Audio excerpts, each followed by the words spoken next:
Good afternoon. तो दोस्तों, आज हम एक नई कड़ी की शुरुआत करने जा रहे हैं जिसमें हम ये जानेंगे कि दक्षिण अमेरिका, यह जो 7 खंडों में से एक खंड है, उसके बारे में थोड़ा सा प्राथमिक जानकारी जानेंगे। उसमें सबसे पहले इस खंड में कुल देश 12 आते हैं और इनमें से जो 3 देश हैं वो आश्रित यानी डिपेंडेंट टेरिटरीज है, जिसमें से 2 यूनाइटेड किंगडम्स यानी यूके, यूनाइटेड किंगडम्स के, और एक फ्रांस के कंट्रोल में है। उसके बाद आज का जो हमारा मुख्य विषय है वह है ब्राज़ील। इस देश के बारे में कुछ प्राथमिक जानकारियाँ हमें होनी चाहिए। इसके विषय में हम एक कड़ी के ज़रिए ये जानने की कोशिश करेंगे कि ब्राज़ील ये देश की विशेषताएं क्या है, क्या उसमें महत्वपूर्ण चीज़ें हैं, वो जानेंगे। तो हमारा आज का टॉपिक का नाम है ब्राज़ील, जो एक देश है जो अब दक्षिण अमेरिका खंड में एक देश बसा हुआ है, उसके बारे में हम जानेंगे। तो यहाँ पर हम साफ देख सकते हैं ब्राज़ील दक्षिण अमेरिका का सबसे बड़ा और सबसे विशाल देश। इसकी एक खूबी क्या है, तो दक्षिण अमेरिका खंड का ये सबसे विशाल देश है। उसके बाद का जो मुद्दा है वो है इस संघीय गणराज्य की तटरेखा 7,491 किलोमीटर है। कितनी है, तो 7,491 किलोमीटर। उसके बाद अमेज़न विश्व की सबसे बड़ी नदियों में से एक है।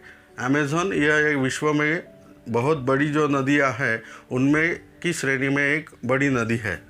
उसके बाद इसकी राजधानी कौन सी है, तो इसकी राजधानी है ब्राज़ीलिया और ब्रासिलिया। ओके। सबसे बड़ा नगर का नाम आए तो साओ पाउलो। राजभाषा पुर्तगाली। निवासी ब्राज़ीलियाई, इनको जो मूल निवासी है उनको जो कहते हैं वो है ब्राज़ीलियाई। सरकार का स्वरूप क्या है, सरकार का स्वरूप है अध्यक्षीय संघीय गणराज्य। अध्यक्षीय संघीय गणराज्य स्वरूप है उसका। उसके बाद राजनीतिक तथ्यों की तरफ हम जब जाएंगे तब देखेंगे तो राष्ट्रपति फिलहाल जो करंट में जो राष्ट्रपति है उनका नाम है जाइर बोल्सोनारो। उसके बाद उपराष्ट्रपति उनके देश के हैमिल्टन मोराव जो है वो उपराष्ट्रपति है। स्वतंत्रता, अब यहाँ 3 तथ्यों को जानना ज़रूरी है इस देश के बारे में। स्वतंत्रता के मुद्दे में पहले जो है स्वतंत्रता की घोषणा है, उसके बाद मान्यता है, और तीसरा जो है वो गणराज्य कब हुआ। तो घोषणा जब आती है तो 7 सितंबर 1822। मान्यता, अब मान्यता कब मिली इस राष्ट्र को, तो 29 अगस्त 1825 में इस राष्ट्र को मान्यता मिली है। गणराज्य 15 नवंबर 1889 जो उनका गणराज्य घोषित हुआ है वो तिथि है। इसके बाद अहम मुद्दा जो आता है वह है क्षेत्रफल। अब इस देश का क्षेत्रफल कितना है, तो 85,14,877 किलोमीटर स्क्वायर, इतना कुल मिलाकर इसका क्षेत्रफल आता है। और वहाँ पर लिखा है ब्रैकेट में 5वां। इसका मतलब यह है कि दुनिया में जितने राष्ट्र हैं उनमें से 5वां नंबर क्षेत्रफल के हिसाब तहत आता है वो ब्राज़ील का है। ये बात गौर करने लायक है जहाँ पर इसका नंबर 5वां है। अब एक अहम मुद्दा जो है वो जानना ज़रूरी है उसके आगे का। मानवीय विकास सूचकांक, साल लिखा हुआ है 2019।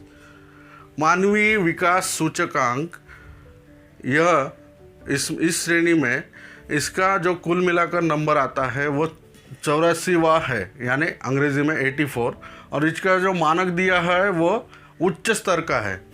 जो मानक है वो उच्च स्तर का है, जहाँ पर मानवीय विकास सूचकांक हमें निर्देशित किया गया है। इसके बाद जो मुद्दा है वो है मुद्रा। जैसे हमारे राष्ट्र में, भारत में मुद्रा जो है वो रुपए में, मुद्रा रुपया है, वैसे वहाँ पर रियल और रियाल, और यहाँ पे देखिए हम रियल का साइन भी देख सकते हैं और डॉलर का साइन देख सकते हैं, और उसके आगे लिखो है BRL यानी ब्राज़ीलियन।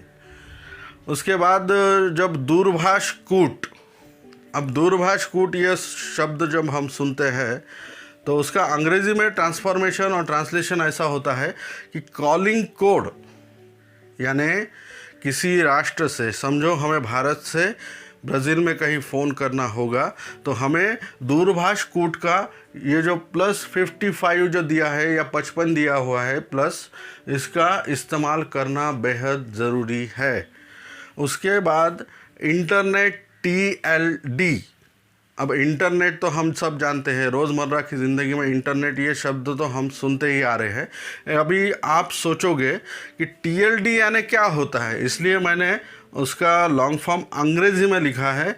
ये है टॉप लेवल डोमेन, इसका लॉन्ग फॉर्म जो है वो TLD का टॉप लेवल डोमेन, और ब्राज़ील का जो है वो है .BR, यह इसका इंटरनेट TLD है। अब उसके बाद का जो मुद्दा है वो है यातायात चलन। अभी यातायात शब्द पर भी हम सोच में पड़ सकते हैं कि यातायात का मतलब क्या होता है।